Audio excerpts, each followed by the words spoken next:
Quranic words.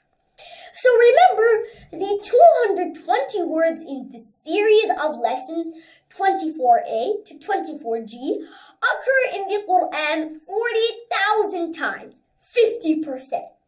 Let's take a few of them in this lesson and practice reading them as fluently as possible. So also repeat after me twice. Musa, Musa, Musa. Mu'minina, Mu'minina, Mu'minina. Naru, Naru, Naru. Nasa, Nasa, Nasa. Nahnu, Nahnu, Nahnu.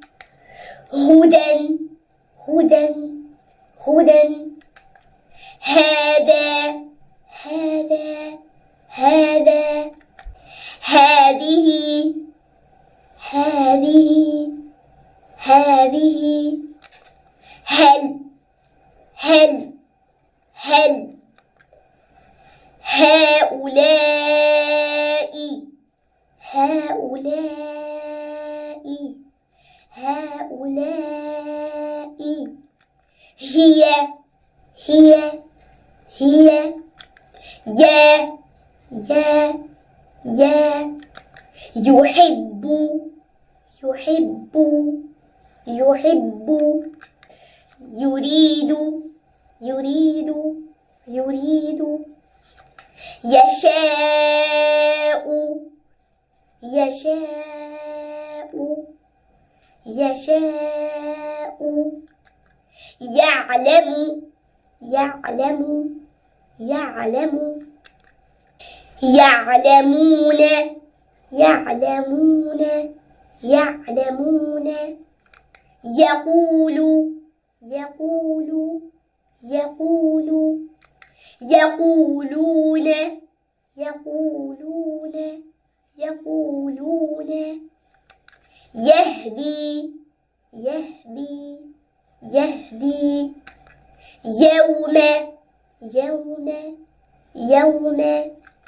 يؤمنون يؤمنون يؤمنون. يومئذ يومئذ يومئذ. MashaAllah for repeating after me all of those 220 words. Wow, those were 220. It didn't even feel like that. And now we have come to the end of this 24th lesson. Next lesson is the last lesson. I am so excited and I hope you are too. Let's also say thanks to Allah subhanahu wa ta'ala. And see you soon in the next lesson. May Allah help us to recite, understand, implement, and propagate the Quran. And thank you, O Allah. Wassalamu alaikum wa rahmatullahi wa barakatuhu.